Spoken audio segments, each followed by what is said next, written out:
I'm the cop. And I'm the robber. And this is Cops and Robbers Talk.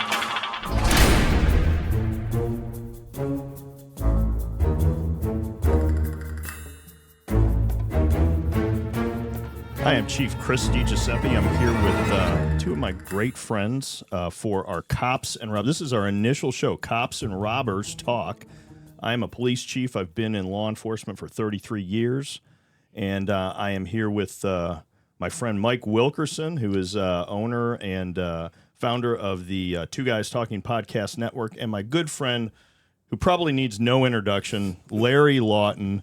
Larry, tell us a little bit about your background, and we're going to talk about how we became friends. Thank you, Chris. I think this idea for a show is amazing. I think we can educate the public in a lot of ways. From a robber, a former biggest jewel thief, a jewel robber, as people will tell you, the biggest jewel robber in the United States. How two things: my perspective on a crime or what law enforcement is doing, and how you could change your life and why positive law enforcement does help a person change their life and stay changed. Yeah. So I think that's important, the redemption part of a show like this. Obviously, meeting Mike here, the producer, I think is amazing. Please go check out Chris DiGiuseppi, is right here, Chief.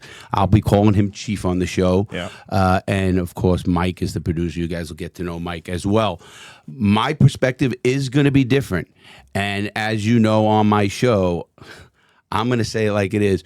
We talked about a couple of titles, and it could have been the bald guys talking, but it wasn't. That's right. It's going to be a straight talk, and we want to educate you. So if you're positive or you're against law enforcement, you should listen to this. You're going to get information to either debate your side or be positive on the other side. And you know me, Larry. You know what? I mean, I'm a person.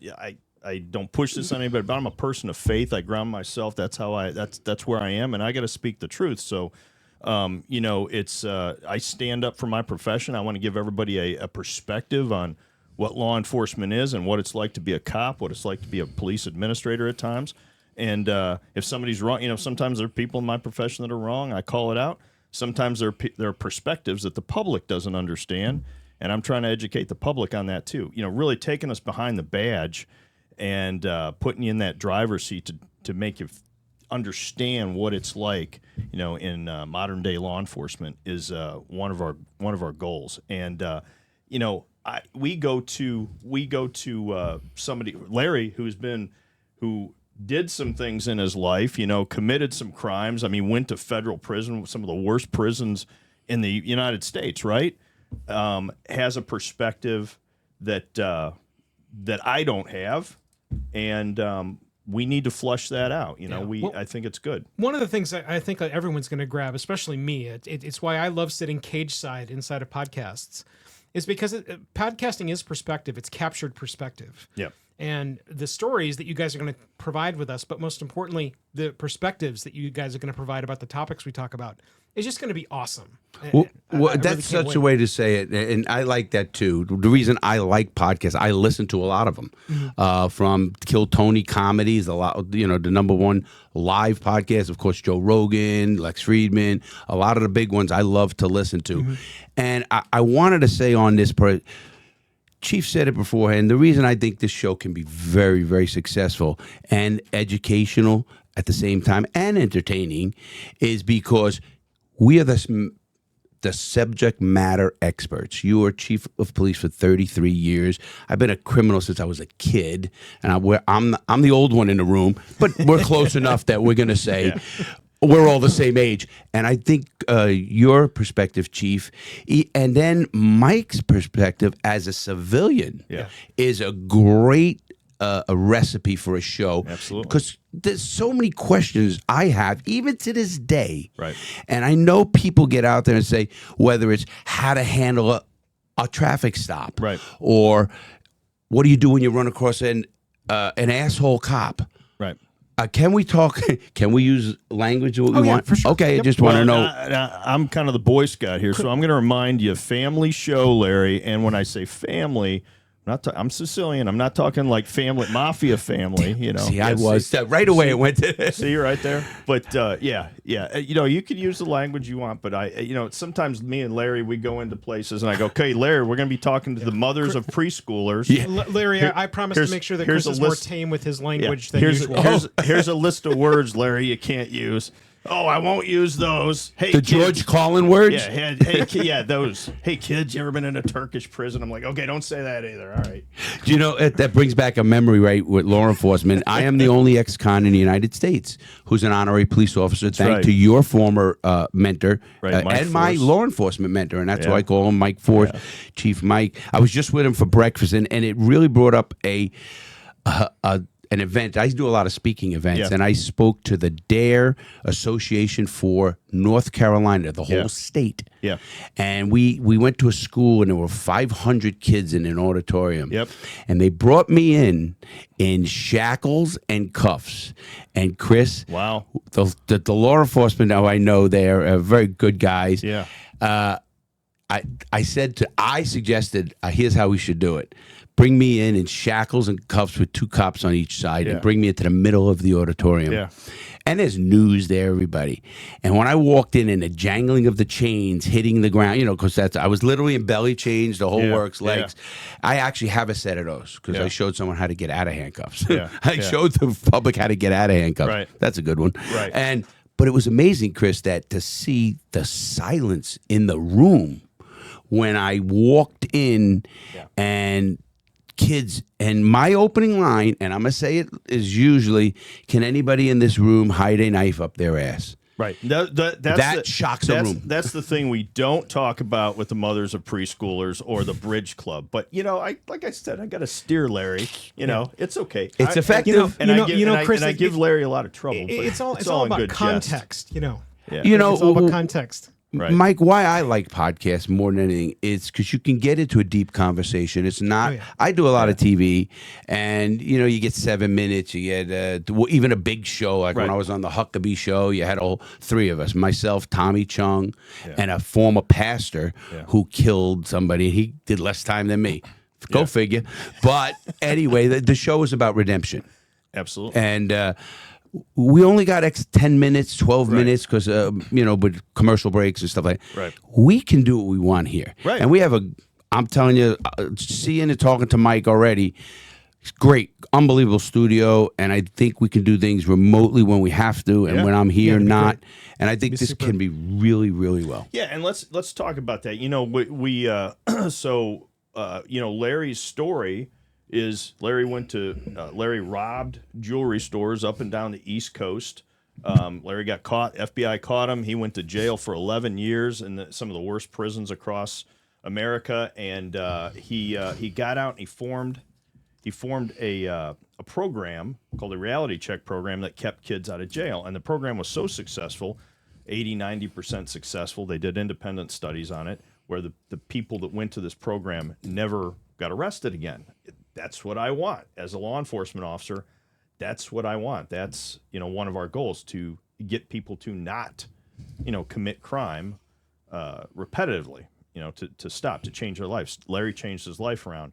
And so, when my former boss, said, hey, this is a great program, he actually went down to Florida. He watched it. He vetted it. He came back. We made Larry an honorary police officer. And I mean, if I'm honest, there were people who goes, what are you doing? He's a convicted felon. He's an ex-con, this and that. And we said, you know what? This program is important. This program needs credibility. This program is helping people. People can change. Right, Larry? Well, that's a great perspective. And what he's talking about is a reality check program. And I always explain it to anybody in law enforcement or schools or whatever. Who are kids going to listen to? You, who they think were a choir boy, and I know most chiefs and most police officers, most people, there's no choir boys. Even you, Chief. And just call me out. No, I'm not calling you out. I'm talking about all people make mistakes or go down wrong paths. We do. And that'll be in the faith episode. I think it should be. Yeah, absolutely. I also believe that they want to hear the truth, and very brutally honest, good, bad, or indifference. And sometimes I get pushback on that. Yeah. And then I look and I say, wait a minute, you have to stay true to yourself. Yeah. And I did 4 12-year sentences. They actually ran them concurrent. I beat a life sentence. I beat a 924C gun charge. Got my law degree. I have enough credits to be law. I went to Blackstone University out of Pennsylvania. Did the law for 10 years. Won cases in the Supreme Court, literally, for stuff like this. So you're going to get a little lawyerly. I'm going to get a little lawyerly. When I talked to my editor, Nick, and we were talking about the show last night, and he goes, Larry, he goes, you know what? Sometimes you get me mad because you know, when you want to argue, you get into that lawyerly mode, and and then I don't know how to answer you because it's and you're right, but you're not right, but because the guy's off. Like, is O.J. Simpson, was he guilty? He's dead now. Was he guilty? I said no. He goes, come on, do you really? I said, listen, the law is the law. If you want to believe in one part, you can't just believe in the part you want. And that does go through to a point. Well, and the integrity of the criminal justice system. Do I think that O.J. Simpson is there a chance that I think that he was guilty? I don't know. Give me the whole case. Let me take a look at the whole case. I want to see all the facts. But there was some compelling evidence there. And you're also not on the jury, though. And remember that. I'm not on the jury. And I can apply that. I can tell you, hey, we're in the St. Louis area here too. We had Ferguson that happened X number of years ago. I can tell you, I was not on the jury. I was not on the grand jury and stuff. They're looking at all kinds of things that I don't see. And that's kind of why I reserve some of my opinions until I see what the outcomes of these court cases are. But everybody, and I believe in this because I got to believe in the criminal justice system, everybody is innocent until they're proven guilty. And you have to preserve the integrity of that. Now, but you're rare. Let me stop you, Chris, and here's why. I put rare because, sadly, there's sometimes I don't believe the people want change like you do. I think I look now at people like, chaos is somewhat good for me as a career. I'm doing good. The jails are full, and we're going to even get into jails with sheriffs and how they run the jail, so to speak, or why they run the jail. I don't believe they should run the jail because they can then maneuver numbers. If I am the sheriff and I want to get more money, and I say my jail's crowded, I tell my officers, arrest everybody for the minor stuff. And when I want to, hey, I'm doing great in crime, stop arresting people for the minor stuff. You're rare. And I'm saying, maybe you're not, maybe you're not. I think you are. This is why I'm here you're on the a civilian. I deal with a lot of law enforcement. And everybody out there, I am an honorary police. I can't have a gun. That's part of the rule. Larry cannot arrest you either. I don't even know. Throw it out there. If Larry tries to arrest you, it's a bad thing. Hey, wait. There is called a citizen's arrest. Okay, he's going to try to citizen's arrest you. Get legally. No, Chris, what is Chris saying? Actually, during Ferguson, I called you, if you remember. Yeah. And if he needed help to connect with the community, I was flying in. And, the pay is pretty bad here in St. Louis since it's zero for me. Yeah, right. We sign people up as volunteers, and then we can. In fact, last year we gave Larry a 100% pay increase. He's still complaining about it. I don't know. Well, the price of gas is going up. The price of gas is going up. Right. Again, what I love about all this conversation is that there's so many different topics that I've already started crafting a list of different things that we're going to talk about. Yeah. Whether it's things that we've glanced on inside of the whatcopswatch.com channel or something that Larry has glanced on inside of his YouTube presence. There are many topics also inside of Larry's book that I have got to tell everybody, go and get Larry's book. Oh, yeah. Bestseller. What I love about it most is that it's not you anymore. I don't know if you realize that. 100%. Okay. And I'm happy about that. You and I both. And that's what I love about everything that this program is going to do, because this is about changing lives. And it doesn't matter whether you're on the side of the law, i.e. the cops, or if you are on the side of the robbers. Well, the bottom line is that both of you impact lives, and that's why I'm honored to be the producer of a show like this. And we're honored to have you. And we're here, and I want to touch on something that you said before. We're here to break down those walls. You can't have community policing without having the police and the community. Right. And you got to be on the same page. It's not an us versus them mentality. But I can tell when you guys say, hey, you're rare. No, I'm not. I mean, I can show you police leaders that want the same things I want, that that will have the discussions, this and that. There's perspectives, though, that I need the public to know about. When you talk about, hey, a cop acted like a jerk. Well, there's a variety of perspectives of, well, why did that happen? Yeah, it does happen. It can happen. But, don't over talk. A big problem with law enforcement, and I'm jumping right out there. First of all, I'm all over there already because what he said, I have so many show ideas with the Diddy case, with a bunch of different cases, because I have different perspectives. You said something about innocent until proven guilty. Yeah. Why is he in jail? Why is there no bond? You only get no bond for two reasons. You're either a threat to the community or you're a flight risk. Yeah. That's the only two reasons. Yeah. Give me where he's a threat to the community, and give me a threat where when he was going to put up $50 million, pay for agents of the court to stay in his house, monitor his phone calls, and give a list of every visitor. Because understanding the law the way I did, spending all that time in prison, it is a lot harder to defend yourself from prison than it is out at your lawyer's office. And I want to talk about, because this is what me and my colleagues. And you're different, Chief. Yeah, we are different. No, you're different. No. You're gonna prove it to me. Well, and here's the other thing though too. I want to talk about a perspective from where me and my colleagues in law enforcement stand, how hard of a job it is to try to reduce crime, and some of the things that are not working. If you don't offer, and I think Larry even will agree with me on this, if you don't offer a deterrent to some level, because I could tell, I was talking to Larry the other day about the juvenile problem that we have. If you let a kid steal a car from the time he's 13 to the time he's 18, and you don't detain him, hold him, stop him from doing that, and then try to break that mold, you're not doing him any good. By the time he gets to be 18, he'll be in jail for life. He's going to be in jail for life. Because it progresses. I steal a car, I get confidence. I steal another car, I get confidence. Nobody's holding me accountable. That's more the issue of the family. And then it progresses to some other crime, and then I've seen it time and time. And then it progresses to a violent crime somewhere in there, and all of a sudden he steps over that line. He goes to jail for the rest of his life. Did we help that kid? No, we did not. So there is a time to arrest somebody. There is a time to detain somebody. There is a time to use good discretion. This is 100% agree with the Chief. This is a perfect piece to throw in a little bit of a confession here. When I was 13 years old. Oh my gosh! Is the statute of limitations up? Yeah, if it's not, that's a real crime. When I was 13 years old, 13 years old was a very tumultuous time for me. Sure. Mostly because I was then 7 years removed from my dad leaving my mom and I when I was 6, and so. I kind of was a man at age 7, 8, 9, because there wasn't a man in my life. Right. And in middle school, I met a man named Mr. Isaacson. Mr. Isaacson he's still around, and I love connecting with him. Mm-hmm. But he's one of the guiding lights inside of my life because I was not getting it. Mm-hmm. A 13-year-old, I was very wayward. What were you doing wrong?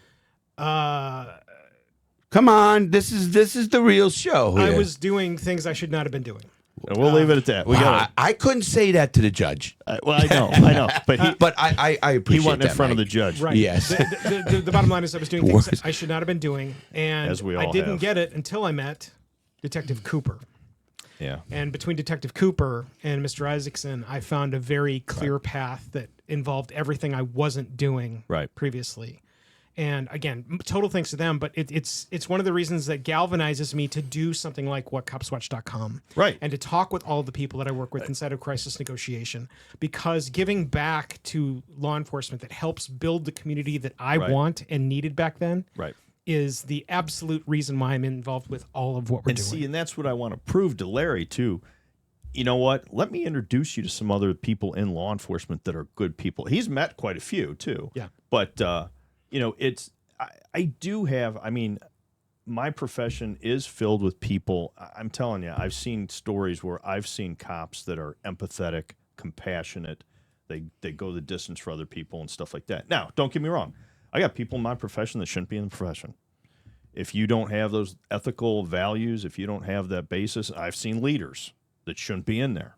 They shouldn't be in there. There are deep topics, and they're good. Yeah. I always support good law enforcement. Yeah, but I also will And we're going to talk about painting with a broad outwardly, brush. I will Everybody. outwardly, Chris, talk about the bad. And when, So at what point do I start blaming, if you want to call it blame, I hate the word, but I start holding accountable the chief or the other people There's that are times in that. when you should. Absolutely, because when you see, we'll get into audits, we'll do a bunch of stuff, because it comes down. You made a great point the other day about the training and stuff, and that, we'll talk about that. Yeah. But I want to let the people know I'm not here to be all a flag of a cop and be. I'm gonna give the pushback from what comes from the criminal community, And I need that. I want that. and I am still in contact with probably 80 prisons where I can get emails, and literally, I think you have them, Chris. I'm gonna bring them for you, Mike, and on a show, I'm gonna read some of the letters that come with guys with life sentences who wrote to the kids of my program. And what they say is amazing. And I know these people with life sentences and did some bad crimes, or some that did not deserve life, because we're going to talk about sentencing injustices and how the system could hurt you. Your other thing, one point, and I'll let you go on this, is yes, any agency, any business that has 100 employees is going to have bad people, period. Yeah. It's recognizing that. Yeah. Not covering them up. One of the biggest problems law enforcement has with any community is when they know, listen, a small example, I know a cop that smokes weed. Then he's out there arresting people for weed and not even going the extra mile to arrest them. Instead, so talk about hypocritical. Well, and here's where I'll say. And I'm not saying he shouldn't smoke weed. He could well, it's all, there's a big dispute, like in our state here, there's recreational marijuana, medical marijuana, and all that kind of stuff, but it's illegal in your state. He's committing an illegal act, I'm assuming, and then he's going out there and being the hypocrite and all that kind of stuff. And you're right, that's wrong, that's unethically wrong, I'll call it. You shouldn't be doing that. So why does he do that? What's going on? And we're going to get into this in the faith-based episode. Do I extend him some grace? Does he have a problem? Does he have does he have an emotional problem? We're going to talk about all that, because I'm going to tell you this. Officer wellness is a thing. And I'm going to criticize, because 33 years in law enforcement, we did not do a good job when I started. And I'm going to go over all the trauma, and I'm going to go over all the things that we picked up on, where back in the day when I started, hey, you know what? You didn't reach out and say, man, that scene really bothered me, I need some help. Because that would have been like, oh, you can't do this job. Should you have a gun? Yeah. You might get fired. That was the fear. Not only was that a valid fear, it was also, again, one of the foundational blocks of building whatcopswatch.com. Because in addition to being able to have cops talk about what they feel and see, it was also letting the public see that cops can talk about what they feel and see. Right. So that they can see that the people behind the badge, behind the duty belt, the guys that carry a gun every day, are just people like you and I. But both of you have to realize, I am more, I hate to use the word hard even, I am more critical of law enforcement, because they hold the power to take a person's liberty or life under the color of law.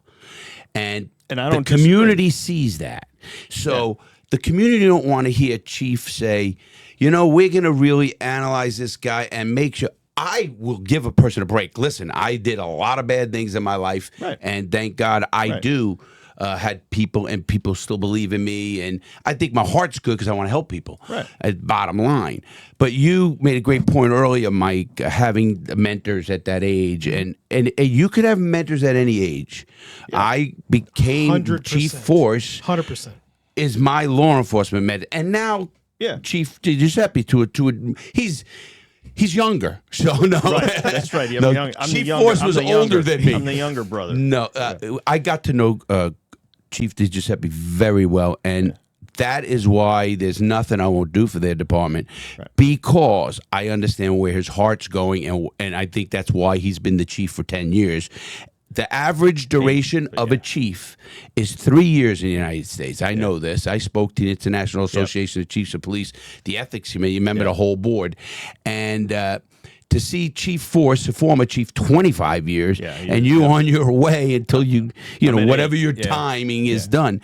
And to have the community, to have cop, I think they're positive. Yeah. But I also don't want people to tune into this show and say, what is this? I'm just, it's even the country. I love my country, but I will push against my country. This is truth. This isn't where you're right. Not, this is truth. This is truth, and it's also perspective, and that's what I want. What I'm saying is, if you're looking to me to stand up and say every cop's right all the time, and I'm going to defend them, that I'm not doing it. Right. I don't, because I don't identify in myself. My basis is my faith, and I got to tell the truth. Do you have? I know you do. You have body cams. We do. The police department where I am from, it's 180 cops. It's a city of 125,000. It's about, I don't know, 160. Well, I don't know the number. I got to know the chief very well, the former chiefs, the head of the FBI Academy, you know, like with when you all went to the FBI Academy. He's been, Chief met him, Chief Force met him. And I was the one who got the city to change their perspective and minds on body cams. And now they have body cams. Right. Because I am the biggest believer in body cams for protection of cops as well as protection of communities. And when police officers get body cams, I can tell you, I'm going to tell you the behind-the-scenes stories, the behind-the-scenes thoughts and stuff. Police officers get body cams, and the administration comes in. I know I've been in administration. I've been 17 years. I was the assistant chief of police. I'm going on 8 years as the chief of police. You bring in body cams and cops go, "Oh, you're trying to watch me." You know, I mean, it's a paranoia. I understand it. Sure. I was in cameras are big brother to just about anybody. I was in that culture. That and makes you know sense. what happens after a year or so? They go, "Hey man, that thing saved my neck." No question. 16 times. No question. And they go, "Yeah, I got it on body cam." And you know what? If I'm acting professionally on body cam and the public's not, and that's the other educational perspective. We're going to talk about one concept that I told Larry yesterday. I said, you know, I don't need to put you through training to teach you don't be a jerk, right? Same thing with the public. I'm going to tell them, you want a good, it's not going to happen all the time, but do you want a good interaction with that police officer? Don't be a jerk. You know, but Chris, you know, but they got to know the law. Sure, they do. But what I'm saying is, as human beings, if we interact, if we treat each other with dignity and respect, and the things that I tell law enforcement is, there's no requirement to be a professional citizen. You know, there's not a requirement, but we are held to a standard to where we're going to be professional, even if somebody's not going to be professional back to us. But treat everybody with dignity and respect, right? Not because you have to, because it's the right thing to do. Yeah. There's a piece of a video that we just put together for Lieutenant Pat over at crisiscop.com. And it's essentially the breakdown of the Tyreek pullover video, which has been all the rage. And inside of that is exactly what he's talking about. There's a teeter-totter inside of a traffic stop. And I love that both of you are going to be able to provide the context to that. Absolutely. I have questions for Chief right now that are blowing my mind away. Right. And I love that. And again, because you have them, that means that everybody that's listening also has them. And I have one question for everybody that's listening. Have you subscribed to the channel yet? Yeah. Because if you haven't, you need to make sure you do that. Click the subscribe if you're watching inside of YouTube. But then also just remember, you can get everything that we're talking about over at whatcopswatch.com, but then also via Larry's stuff that you can find via YouTube, but also in the show notes for this episode over at whatcopswatch.com. Right. Very good. And just to let everybody know right now, call commercial break time. No, you will be able to get it on all my platforms. From TikTok to this, I'll have links put on everywhere, from Facebook to TikTok to Instagram to multiple shows to YouTube to podcasts to others, and I can go on and talk about what I'm doing now. I have a couple of things really quick. Yeah, go for it. With Chief here, and you know, I speak to enough police officers and departments and on traffic stops, the most dangerous part of a police officer's profession. I sat around one time with a bunch of chiefs of police, and we were discussing this. And now in today's world, I don't think police officers should pull people over for not doing their turn signal, or hear me out, okay, or a license plate light, or roll the stop sign. Those to me and to most of the public are excuses to pull me over. Now, Could be. what they could do is in today's technology is you see it, it's on your dash cam, write it in, send them a warning ticket. You did the same kind of. Now, I'm not talking about a guy going 100 miles an hour down the street is going to hurt one of your citizens. Right. You got to get that. Or I'm not talking about if he's a known my former self. Yeah, come get me, and I know they would. They did with the FBI and helicopters. And that's when I owned the city. Yeah. But that's a whole nother story. But I want everybody to know that there's going to be pushback on, and I have such great questions for and to have a civilian somewhat my age, and I think a good idea what we're going to do is bring sometimes young people. Sure, absolutely. Bring a 22-year-old I want on that here. Perspective. It's We all have about perspective. the capabilities to do that here in the studio, or even probably remotely, but mostly with that would be, I think, a studio. And you bring a 20-year-old or a 19-year-old or legal who just drives, he's got a fake ID. There's so many topics because they don't think like we do. No. And I don't even think like I did 10, 15 years ago because I deal enough. I sometimes get madder because I'm getting older, and when I see a cop doesn't even know the First Amendment or doesn't know the Fourth Amendment, searches and seizures, or rights to this or the Eighth Amendment, there's certain things a police officer should know before even opening his mouth. Yeah. And, young people's perspective this is where I'm twisted on Larry. Young people's perspective is different. Now, when you say I bring in a young person, 21 years old, if they're a cop, because they can be a cop at 21 years old. That's crazy. Yeah. Crazy. But, and we're going to talk about that too. Chief, a guy's brain, a male brain does not mature until it's 25. Sure.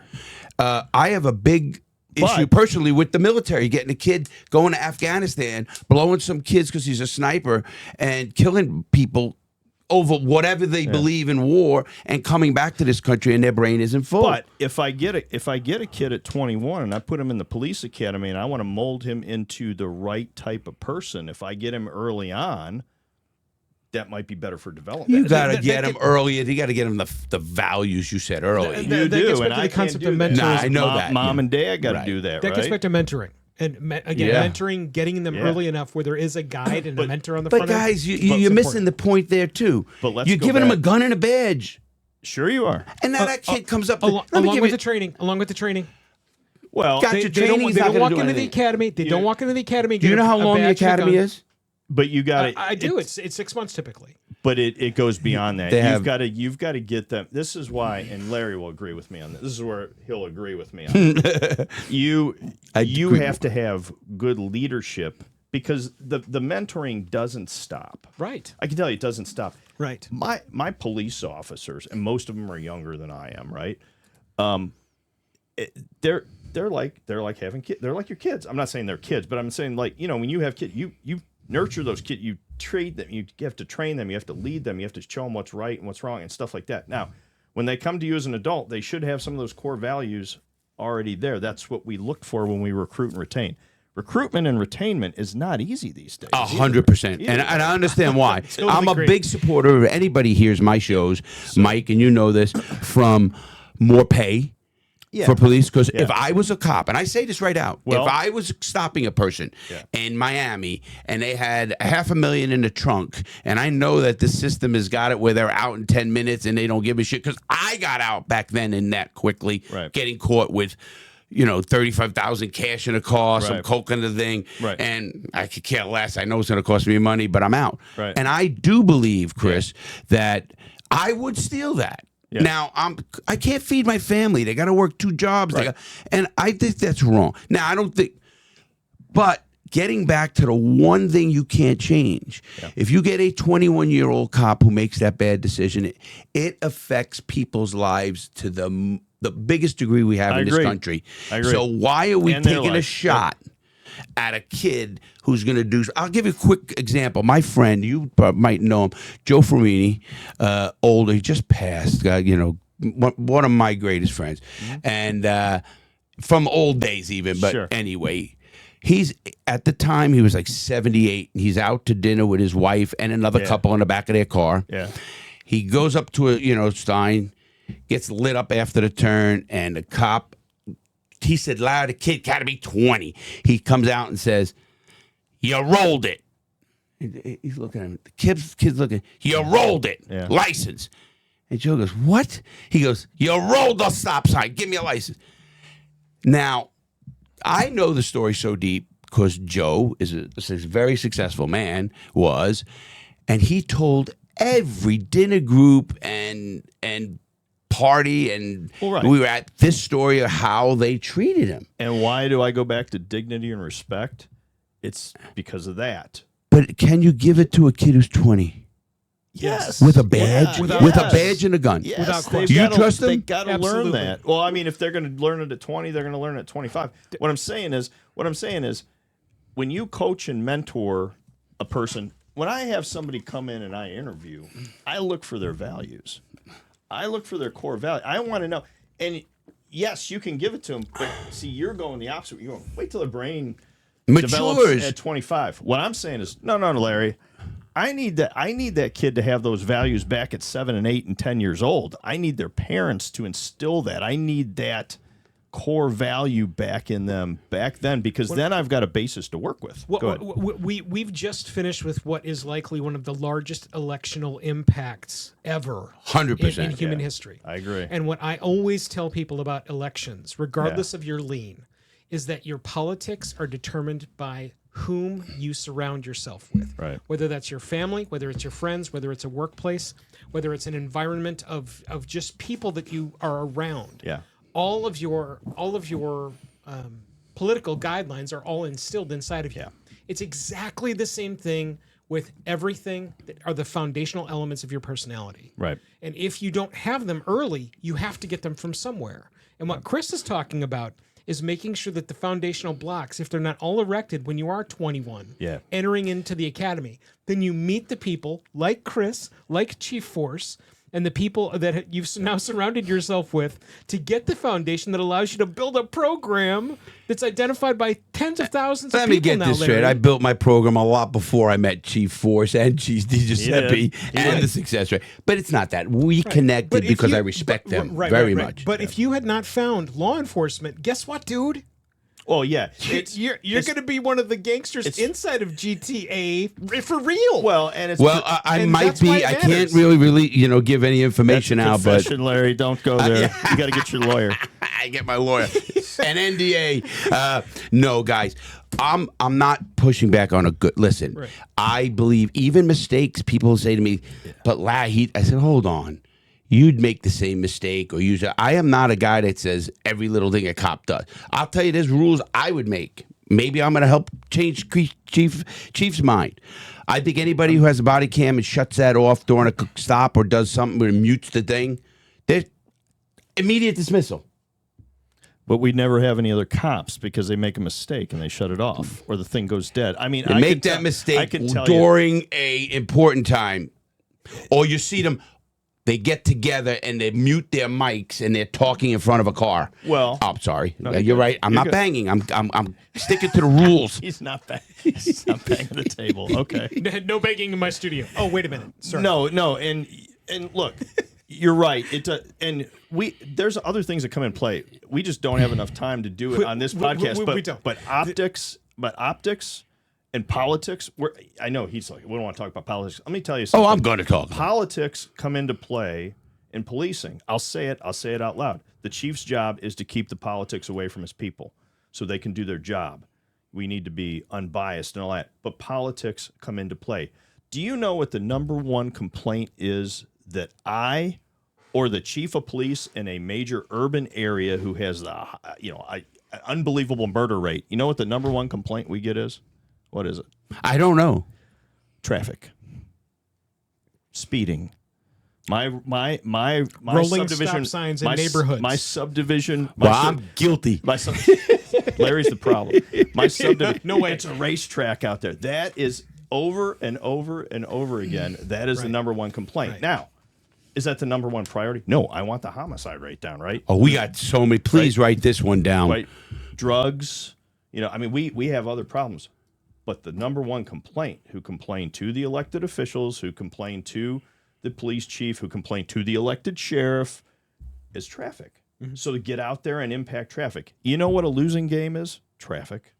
I can write 1,000 speeding tickets, and it will reduce speeding for a while, and then everybody speed again. Now, does speeding cause traffic accidents? It does. Is it the crime of the century? It's not. If Larry's license plate light is out, is that the crime of the century? No. I need to be reasonable. I might pull Larry over and go, hey, did you know your license plate light was on? But No, you know what everybody out there is listening is saying. I didn't That's know. bullshit, Chief. They're saying you're using anything, and I know this, and you know this. If a cop follows me or Larry, anybody, you could pull me over. If I think you got 10 tons of coke in your trunk and your license plate light's out, I'm pulling you over. Yeah. No, even if it wasn't out, you'd say it's out. I got stories on that. But Chief, I'm not saying that to get arguing with you. Obviously, I am a big disbeliever in lying, though, Larry. I'm not going to lie ever. I'm a big no. I'm saying I don't lie. If your license plate is not out, I will not be pulling you over. But you are the rarity, and that's going to be the show of this. The show. There is another episode that's swimming around that's going to be called "Discrimination is Good." And the reason, hold on. Oh, I want to hear this one. Oh boy, Mike's going to put me on the hot seat here. All right, I don't know who's getting. I'm that's not true. I'm getting. What do they call in YouTube when you get you blacklisted? I'm already blacklisted. I know that you're so concerned about being blacklisted. Yeah. All right. Right. The bottom line, though, is that just making and looking at things and discrimination of the things that you see is just discernment. Yeah. You are building a series of things that don't add up, and as a police officer, it's a piece of your mandate to go and investigate things. You are making it sound like the cops are the savior all. They're not. They're not. They're They're not. not. You know, I respect firemen, cops. They're going to come save my life, I hope. Right. And I think they will. Depends on what Larry says on the show, though. Here, I don't know, man. You're right? We're also going to be able to get in. I tell you what, it doesn't matter who it is, and this is. I know that with you, Chief. It's with. I mean, I'm telling you, it's with law enforcement across the board. Mm-hmm. They will go save somebody's life if they absolutely despise that person. I've seen that happen. It doesn't matter. They could be the biggest problem in your whole city. If their life is in jeopardy, they're going to go. How about the cop that just shot that lady with the water? Well, don't tell me. He says it right. And I killed her. I'm not saying. I mean, that case just blew me away. And that is an individual case. And if the person's wrong, I will call it out and say that person's wrong. They're a criminal. They shouldn't be in law enforcement. I don't know that. I'm not saying that person is because I don't know the circumstance of that case. But I can tell you when George Floyd happened, I can tell you we came out with public statements saying that is not representation of us. That's wrong. That's a crime. I had people asking me, call me up and go, do you guys do chokeholds? I'm like, that is not a chokehold. Right. That is a crime. Another topic that's going to come up, and the other thing to think about this too, Larry, is there are many criminal cases where you, as a former criminal, would look at the case and go, wait a minute, that guy doesn't represent all criminals. So just know that the same paint is going to work. That's what I'm saying. Absolutely. Podcast or whatever. We can take any profession we want, and you get painted. I got a battle. This is going to be good, guys, because I'm going to be fighting with maybe a civilian. Definitely the chief, with respect. We won't be. In the end, guys, meaning, guys, we do have these same lively conversations, the chief and I, when we go to lunch with a judge. Right. We do. I am going to say it like it is. They know it, and I am too, and you are too, 100%. And that's what I respect. Again, you said things just the other day that made me start thinking in a different way. Right. I hope that I say things that when a chief is listening to the show or a police officer listening to the show, they look at that perspective as well. Because neither of us could be right, and we won't be right all the time. No. And we won't be, but we're going to do it with respect. We're going to do it with opening eyes, with the I always look at when I talk, and I do so much talking, that's what I do for a living, is try to get to a place where we can just change our perspective a little bit. That's where I'm at too. And I think everybody here is that. I'll give you an example. Go ahead. The bottom line about everything that we make is that life is a series of recipes that you get to then try and make on your own. Yeah. And along the line of the recipe, I am renowned for changing recipes because I am a picky, asshole-ish eater. I do not like lots and lots of stuff. I'll eat anything. But I love to cook. And so what I'm going to make are the stuffs that I like. And that's what life is. You take what is the original recipe of whatever you thought you knew and then you meet people, you experience things in your life, and you make the recipe, and then you craft whatever it is you're going to make. Right. And what I know this program will allow people to do is to dip in and grab the different ingredients and then craft your life, hopefully, in the parts that lean in the right direction, whether it be from a robber or from a cop in general, or from just a dude that's been watching both sides, crafting their life's recipe. I do have a cookbook coming out. You've probably seen some of my videos on cooking, prison cooking with Larry Lawton. But also, we're going to talk about the things that really make me wonder why people don't like law enforcement. For the general, I'm not talking about most people either. I'm going to be talking about whatever. And here's why the us against them mentality we can't have it. Got to stop. You're right. And it comes from law enforcement. It starts at law enforcement. And it starts at the top because law enforcement is the only profession that change comes from the top, not from the bottom. All the people that work for Chief Force want to please Chief Force. I'm sorry, guys, Chief DiGiuseppi. Well, but my point is, whatever chief they're working for, they want to please. So if Chief DiGiuseppi comes out and puts out, all right, guys, I don't care who they are, speed tickets, they're going to go out and give all the speed. Or we're going to give awards today or this month for the most arrests. You're going to have bad arrests. Give out awards for who speaks at the most churches.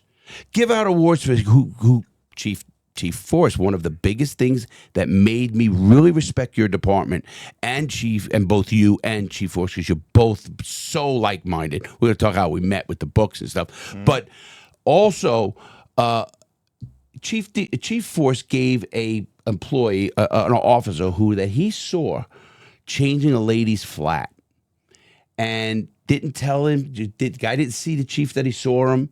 And you remember the situation, I'm sure. And he brought him into the city hall, and he gave him an award, called his wife, said, come in. You'll know it all. Right. And I got to thinking about that, and and Chief Force said, listen, I got more guys now wanting to change flats and do good for the community than, hey, I want to wreck the, hard note. Listen, I believe in consequences, but I also believe in empathy. I also believe in second chances. I also believe in... And here's another question. I'm going to even do it before I shut my mouth here. Do you have, we're going to talk about qualified immunity. Sure. And I do a lot with the law. We'll probably be on opposite ends of that. But we might not. We might. And there are things we are going to talk about that. When we start talking about qualified immunity, we are definitely roping in Tommy for that. From an attorney? No, he's another police officer. He's another police officer. Bring him in, because I'm the attorney on this one, and trust me, I'm good at this one. Cool. Yeah. The other thing that pointing at law enforcement and say it begins there, I totally agree. However, on the other side of the spectrum, it also begins with the robber / the criminal that understands that there is something else that has to happen from the criminal side also. Yeah. What? Well, it's what's referred to as in Tyreek's video as the game. There is a game that criminals play with law enforcement that has to be excised so that there can be an agreement in the middle. But there's also that's to the petty. There's no game with Larry Lawton robbing millions of dollars. Yeah, but there is a game with this. I get it. There is a game with this. If I catch Larry Lawton in the act, he's still got the BB gun on him, and I get him at gunpoint and stuff like that, and Larry goes, "Hey, you ain't gonna have any problems out of me." I go, "Hey, Larry, you ain't gonna have any problems out of me either." Look, you're doing this. This is my job. I'm going to arrest you. But that happened with me with the FBI. I'm going to treat you with dignity and absolutely. Right, but at your house. The FBI got you at your house. With a helicopter over the house. Right, but not during the act of robbing a jewelry store. No. Yeah. That's what I'm saying. So, the game of, I get what he's saying, but criminals, and I'll tell you criminals who are criminals, professional criminals. Right. Now, I'm not talking about the crackhead. I'm not talking about the guy who's down on his luck. I'm not talking about a lot of different things. Right. I deserve to be in prison. I'm the first one to admit that. And I didn't kill anybody in these things or didn't pistol whip or any of that. I wouldn't even put tape on their mouths because I didn't want them to choke and maybe die. That's how deep I thought about it. Right. So I'm not justifying my crimes at all, because there was hurt put on people, just the scare, the fear, that's all here nor there. Right. But the professional criminal like myself, we want to play as little game. Now, life is a game. if you want to call it that. And I totally understand. And I'm a big believer in here's the faith. We'll argue, not argue. Yeah. I believe life is all about the journey. As you know, I've learned things. I agree with it that. has not much to listen. Money. I've been a millionaire 3 times. Yep. Lost, gained, lost, taken. A lot of not mine. So I get that part of it. Right. I don't even chase money, and I'm not as wealthy as I could be in a lot of things because for a lot of reasons. Yep. But we all have to understand that there is the professional criminal. And then there's the Amateur criminal. Amateur, the down the luck, the drug addict, a lot of reasons, the abused victims. It can go on and on. Right. And there's reasons why. And I think even law enforcement has, I know it's more of the court's job to find out, oh, the kid was abused, let's give him as much and a lot of stuff. Cop can't know that on the spot. But we try to intercept that. I mean, if we can make a difference, and you guys, like I said, you guys keep going. Well, you're the exception. I'm not. I'm telling you, I can show you other people in my profession that think. Chris, I could too, but we just have. But all of them. I'm not saying that all of them are like that. I'm saying there's problems with some people. Right, of course you have You to. know? If anybody says there's not, they're nuts. Yeah. And- Well, no, there's something that the chief was talking about that it speaks to, again, both angles of what we're talking about. And it's the painting with a wide brush. That's right. Whether it be from the criminal aspect or from law enforcement's aspect, painting with wide brushes always misses somebody inaccurately. And so we're going to talk about that inside a future program. We're talking about. But I thought that's a great biases question, though, and It I'll tell is. you why It it is. is. Because I'm a believer in the small department like Lake St. Louis Police Department, and I'll tell you why I believe in it.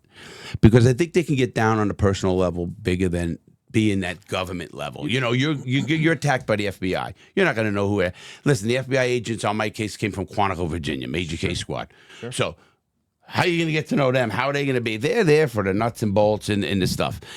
Chief DiGiuseppi and his team. And whenever I say Chief DiGiuseppi, I want everybody to know I mean his department. He leads the department, but the department has to, because they all reflect back on you. It does. And when we talk about leadership styles, and we'll do a whole episode on that. On We got a lot of episodes styles. coming, people. We got a lot of episodes. Leadership styles. I can tell you, just in a nutshell, that I've looked at all kinds of leadership styles. I was the assistant chief for 17 years. I've been in the chief's position for 8 years. I've seen people succeed. I've seen people fail. A servant-based leadership style is the only leadership style that I've seen that's successful and sustainable. And basically what that is I'm not just serving the public. I go down to my people and I go, look, and I make decisions. They don't like every decision I make, but I get feedback. How can I serve you? Because when you do that, when I go to you, Mike Wilkerson, what resources do you need? How can I serve you? Hey, you know what? You did a good job. You know, what can I do to you? You know what you do? You turn around and you go, well, how can I serve the public? How can I make somebody's life better? How can I help somebody else? And that's really why we're here. We're here to help people. Larry, can somebody be helped by being arrested? Absolutely. All right. Can someone be hurt by being arrested? Yes. Okay. Yes. And that's where that discretion comes into play. It is. And are we going to change the person's life for the better? But there's things that come into play too from a perspective of law enforcement that I want to educate you and the audience on, and there's things that I want you to educate us on too. For instance, somebody gets picked on some petty thing like we were talking about the other day. It was a motorcycle endorsement, and basically somebody got their motorcycle towed, and it was and you could, it's a ticket, right? You write them a ticket, hey, or you give them a warning, go get that fixed. Now, its thought process are important. I get a young cop out there. Why would he go and tow somebody's bike? What's the thought process? This is me as a leader. Hey, why did we do? Why don't we just write a ticket and let the person go? Why don't we just write a ticket and let the person go, or whatnot? Now, it could be, and I'm not making excuses here, Larry. Hear me. I don't think you are. But I'm giving perspective. Sometimes we fall into a trap. Law enforcement falls into a trap. I can say, well, sometimes I get somebody in law enforcement that's just a jerk, and they're using their authority. They're going to be a jerk, and they're going to impose their will and all that. That's wrong. They shouldn't be like that. Like I said, dignity and respect. However, sometimes it's a matter of fear. If I let this person go and they don't have this endorsement, sounds trivial to all of us sitting in the room. If they go down the road and they crash, is it going to come back on me? Legally, I'm going to tell you, I know a lot of people who are attorneys and all that. No, it's not going to come back. I mean, you didn't cause them to wreck, but there's also another court out there called the Court of Public Opinion. Is it powerful? Goes both ways. It does. Is it powerful, Larry? It is. Perception is reality. And for those people out there who say, hey, the Court of Public Opinion shouldn't affect, I can tell you how the world should be and how the world is. And I'm going to shoot you straight. The Court of Public Opinion does affect things, lots of things. Absolutely. And it shouldn't. There's a lot of things it shouldn't. So if, this is an easier concept. I pull Larry over and he's just drunk, right? And I go, hey, you're drunk. Okay, here's the deal. I want you to take your car down to that gas station. I'm going to cut you a break, Larry. Take your car down to that gas station, park it there. You get a ride. I'm being a nice guy. I'm not going to haul you in. Larry kills somebody in that drive. They're coming after me, right? Because I didn't stop that. Larry's speeding, and I pull him over, and I write him a ticket, and I let him go, and I don't tow his car and everything. He goes down the road, and he crashes. It's probably not on me, right? They're not coming back on me. But then again, you don't know. You just don't know. And we have a fear sometimes in law enforcement of what's the repercussions? What's the repercussions? That's plausible deniability. I think, listen, as a lawyer, I'm not saying it's right there's the way I can defend both of right those. Or wrong. And I'm not saying you should have to, again, we're going to get into that with qualified immunity. But going back to a couple of things, law enforcement could be fixed, and I believe it, and that's why I keep talking about it. When I say fixed, it irked me years ago during the lockdown, we're going to call it the COVID lockdown, defund the police. Right. When people think they want to shut down, I think the messaging on that side was way off. Sure. Because it should have been reallocating funds. Sure. Right. Well, a lot of people would have understood that and would have said, you know what? I think they need more money and I'll tell you one, in community policing. Now, how community policing works, and I'm going to warn all you chiefs out there, and all the chiefs people. But that's not what defund the police meant for some. Some wanted to do away with the police. I know, that's just ludicrous. Anybody who knows, that's like, that's ludicrous, and you and I know it. Right. Most people out there know it. Right. Now, you want a cop. Listen, when your house is being robbed, you call 411 or 911? That's right. People don't know what 411 is. I was the young ones. Nobody calls 411 anymore. Yeah, exactly. But 100% that what you just said there, and I don't know if it's laws on the books, how many stupid laws, and what ones it's hard for me then to say, hey, listen, you shouldn't enforce that law. Because now you're becoming the judge, jury, and executioner. I am absolutely against having a law on the book that you don't enforce. Change that law or do away with the law. Oh, we will get into that one because there's laws on the books that that shouldn't be there. But you would enforce them? No, I'm saying. You said you don't believe. Oh, you don't believe. I don't believe they should keep that law on the book. Oh, gotcha. So if you're going to keep that law on the book, don't come back to me and go, hey, this is the politics. Don't come back to me and go, well, you got that law on the books, but don't enforce that. We just have. Oh, you mean the officials actually saying that? I'm not saying officials, but I mean the public. State attorney, U.S. attorney. The bottom line there is it a rule? Is it a rule now, or is it not a rule? Now, sometimes you have a law on the books that's unenforceable. Mm-hmm. I'm going to give you an example. This is a reality, and this is a reality that I tell law enforcement. I tell law enforcement leadership. If you have an overwhelming majority of your population that wants to do something, they're going to do it. That was proven with the drug war. Example is this. I got 20,000 people in my city. We used to ban fireworks. You couldn't shoot fireworks. It's an ordinance, right? If 17,000 people want to shoot fireworks off, 30 cops are not going to stop them. It's going to happen. So, we changed that. And we went out and we got They feedback. changed it on the books? me and our elected officials changed it. We went out and we did a survey. We put a crew together and we said, hey, public, give us feedback on this. Well, what we found out was 70% of the people out there after the survey either wanted limited use or didn't care. And I said, this is why it's not enforceable. So they said, well, let's give a couple days that they can shoot it off. Display your patriotism on the 4th of July. They're dangerous. I've seen houses burned down, everything else. People get burned. What? I was just looking at a video on my phone of my son in Brooklyn putting off fireworks. It looked like a bomb's going off. Yeah. Thousands and thousands of dollars of fireworks in the streets. I got to show it to you guys. They're still regulated. There's still got to be. And that's New York City. There's still got to be, and I'm sure it's illegal there. It is. But you know what? If the overwhelming majority of people want to do something, you're not going to stop them. Do the people still have power to change the system? The answer is yes. You still have power to change the system. Yeah.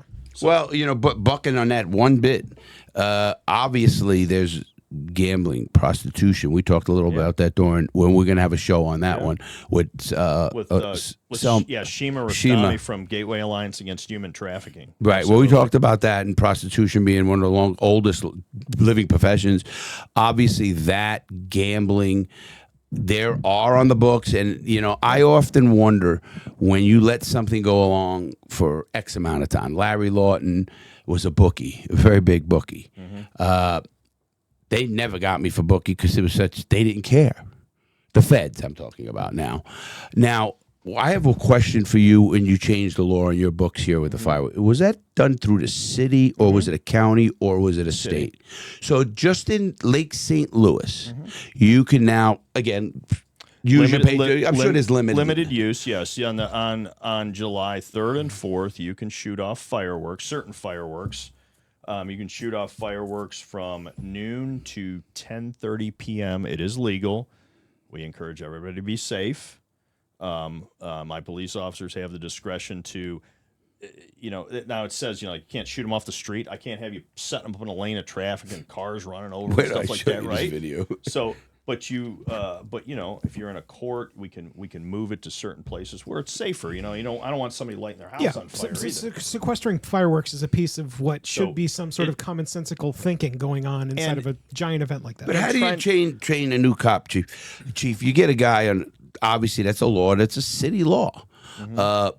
You got guys coming from different departments all the time, I'm sure, whether it's sheriffs, different agencies, and that's a part of it. How do you train them on a city law like that? I mean, it's bad enough cops don't know, some of them. And I literally did an interview or a survey, and I surveyed 50 police officers.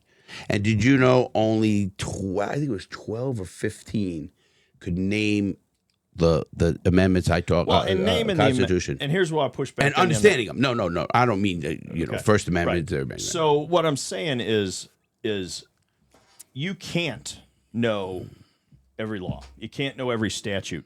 The first thing that, when people come to our department, and this is like this with other departments, you got what you got to learn first? The culture of the department. These are our values. These are what we do. This is our mindset.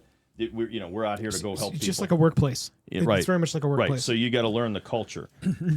Within that culture, then you're going to figure out. You go through the first 4th of July. Hey, here's a reminder. Here's the ordinance. Here's what we're allowed to do. And we just don't throw somebody on the street. You go through field training. You're put with a veteran officer. They teach you that culture. Then you're put with another field trainer. You keep teaching that. Now, are they true to a car then? I also want to give you some training, yes. Okay, good. I want to give you some perspective on field training as well. We've got a guy that does that he is a field trainer in a police department. It's Tom. I watched the field trainer on YouTube be the one that's in jail now in the the George Floyd case.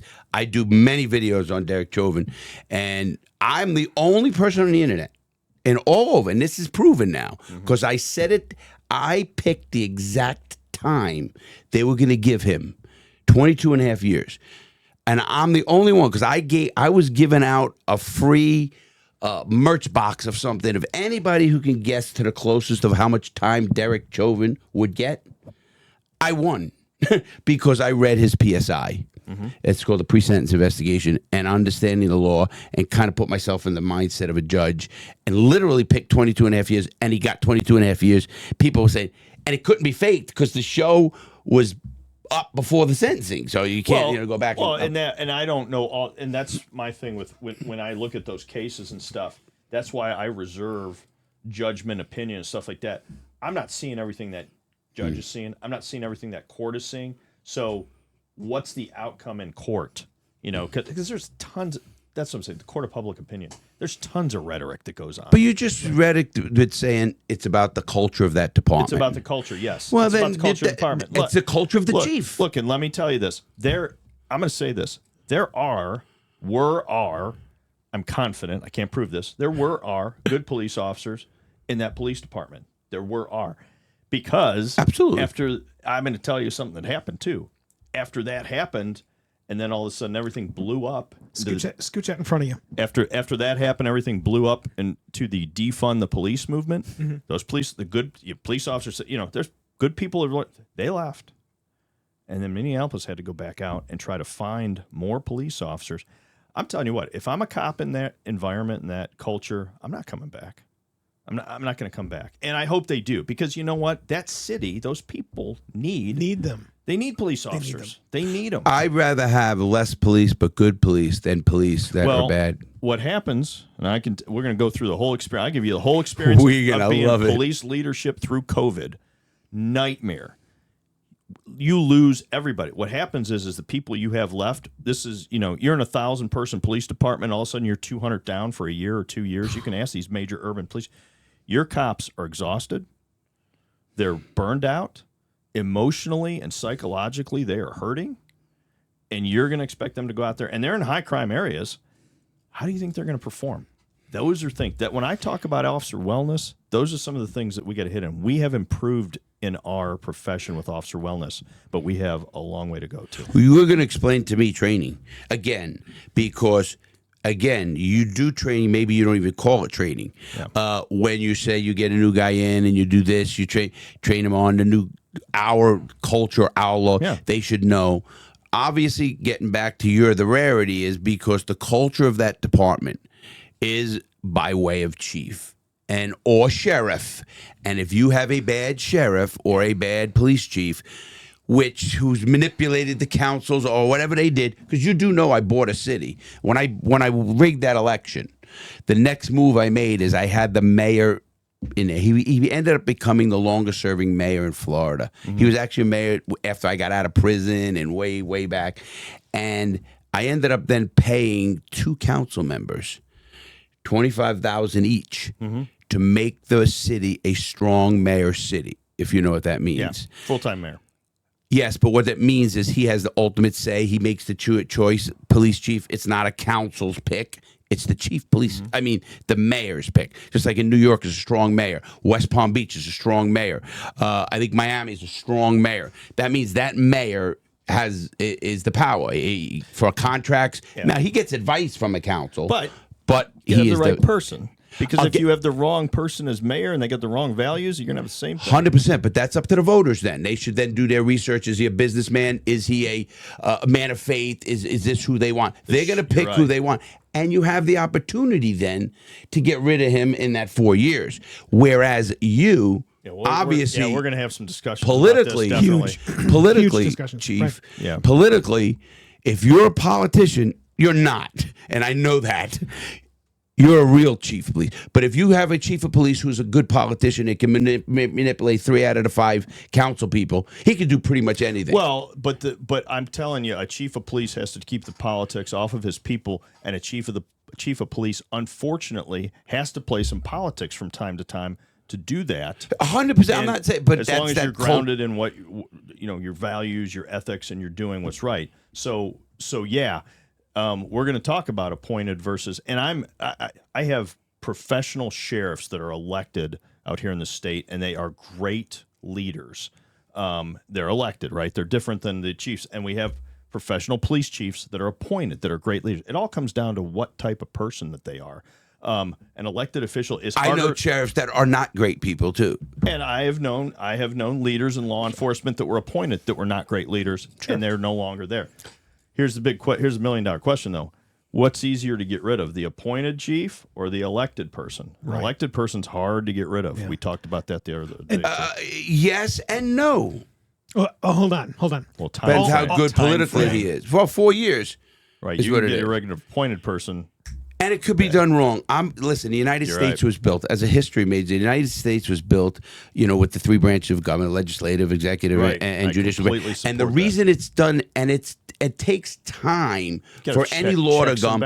And that's good. Our founding fathers did that on purpose. I agree. It takes time, so we don't just do rash movements where a council says, damn, we got to get rid of this chief because it was wrong. I agree. And now that chief is gone, he's really a good guy. It wasn't his fault. And then you get another guy. And in fact, there was a law that was put in place here in Missouri that protected that, because we did have that. We had it where we had elected officials who, hey, I just want to, I'm not bashing elected officials, but we had elected officials at times that would say, not in our city, but would say, I want to put my friend in as the police chief. You're gone. There's no reason, at will state, you're gone. So we did. We had a statute that was passed. It was a just cause statute that prevented from some of that. Because if you have that, that just means that you have somebody that's going to be able to manipulate that law enforcement entity. If that chief is scared and there's too much politics, you know what I'm saying? Then you're going to, all the problems that you're talking about, you may see that come up to where there's a manipulation of that. And you've got to keep that separate. A lot of times when I see ordinances, when a chief of police answers to like city administrators and things like that, it's administratively. It's not so it's not that they can go down and set policy. The chief needs to be setting that policy. You need to have the right person in there as the leader. That leader's a good leader. They're going to set good policy and good culture. And that's for any organization. Your elected sheriffs need to do But you asked me what could be quicker. It's hard to, if you got a chief of police who's just good at rapping with the, listen, a good chief of police only has to, I'm not saying has to politicize 3 people. A sheriff has to politicize a county, because he gets elected by the county. I'm not against sheriffs elected. Neither am I. I'm just saying either case, you got to have the right person. No, I think that goes for saying from the hiring process, because we're going to talk about Same that. with the mayor, got to have the right person. Right. What I but love they about, get rid of him. What I love about picking the right person is that you guys have picked me as the right person for your producer. And so because he's going to end. Let's end the first segment. I'm only in the first bullet point here. Yeah, he's I don't like what Larry said. All of a sudden I go, I forgot that joke. Did I say that? Right. He's got AI now, so my voice is all over the place. We'll get you to say I'm in trouble here. It is time to wrap our first episode. Can I ask the chief one thing? Yeah, fire away. Thank you. As long as Mike. it doesn't have 1,000 bullet points. No 1,000 bullet points. Okay. Wow, see my mind. I just talking to him. You know how it is with us. I know it. Because this is we'll get to it our second show. Thank you. I agree, Chief. As a first show, it's a great spirited debate here. I think we're gonna get into great topics, subject matter topics that will open people's eyes. All of you that are watching or listening, you now understand the bubbling cauldron that we're cooking here, and I'm telling you, I just cannot wait to help foster it along. It's so much fun. Yep. I am gonna transition and do a lot more. Again, I'm doing things I want to do, as much as have to do. Right. One thing I have to do is take care of my mom, and that will never change, and that is priority one, no matter what in my life. Yep. And my grandkids. The other was no. So what I want to do is make sure that we keep that openness, because I will say it here, no matter what I say on this show, and this is the audience, I have the utmost respect for Chief DiGiuseppi and Mike as a producer now, and no matter what I say or how I attack you or butt you, don't ever take it personal. Larry, I'm going to attack you right back. We're all good, and I love that's it. good. I you got know thick what? skin. We're friends. That's right. But I'm like I said, I give Larry a lot of trouble. It's all in jest, but it's good to come together. And I like sitting down with opposing views to show that a lot of times you can be on opposite ends of the spectrum, but you can still come together. You can still get things done. And to me, that's what our entire nation needs to do. That's what America was built on. Why have we ever lost the ability to sit down with somebody that might be have different experiences, be different, grown up different than you, different political views, whatever? Why have we lost that experience that we can sit down talk about it, come to some conclusions. That's how we get things done here. Well, and then learn. Learn Absolutely. and give the public a way. What I've learned by having a big show myself and YouTube and a presence is I get a lot of contacts from people asking me, Larry, how can I help you change the prison system because my son is in it? Or how can I help with this topic of whatever? And I do a letter writing campaign, or I do something just to open eyes, because I don't jump at it rashly and say, let's go march on, Lake St. Louis's police department. Yeah. You won't see me do that. You might see me gather enough people to go to a chief and say, listen, chief, you don't want this. Meaning, I'm not threatening the chief. I want to open his eyes, because what you said earlier is one of the most important things. Perception is reality. So sometimes the police chiefs, in my opinion, don't think big enough, or like you do, hey, there's more to this whole thing, and how do I have to get ahead of it? Yeah. And I think that, and that has to do a lot with communications and training. And I'll talk to you about that off air. Sure. So people know we won't fight. If I come back with a black eye, I am the old man here. So he's a tough guy, though. I got to say that. So anyway, thanks for being here for our first episode. We're gonna get into some more stuff. Stay tuned. Producer Mike Wilkerson, where do they go to find everything? Sure, you're going to go to copsandrobberstalk.com for all the links, not only over to Larry's stuff, but everything that we've done now over a decade together, Chief. And then again, this is a little cherry on top of my 20 years in podcasting. Yep. 2025 is going to be a huge year for Two Guys Talking, mostly because it's 20 years. Yep. I love the tapestry that I've been able to paint with podcasting, and I cannot wait to include you guys into it. So anyway, join us, copsandrobberstalk.com. Every 2 weeks, we're going to have a new episode. Make sure you tune in, and you can find our links everywhere. Absolutely. Larry and I will be doing battle from time to time. We'll see who comes out. Sometimes he may win, sometimes I may win. But hey, in the end, we're still friends. And that's Cops and Robbers Talk. And you can find all of our episodes on copsandrobberstalk.com.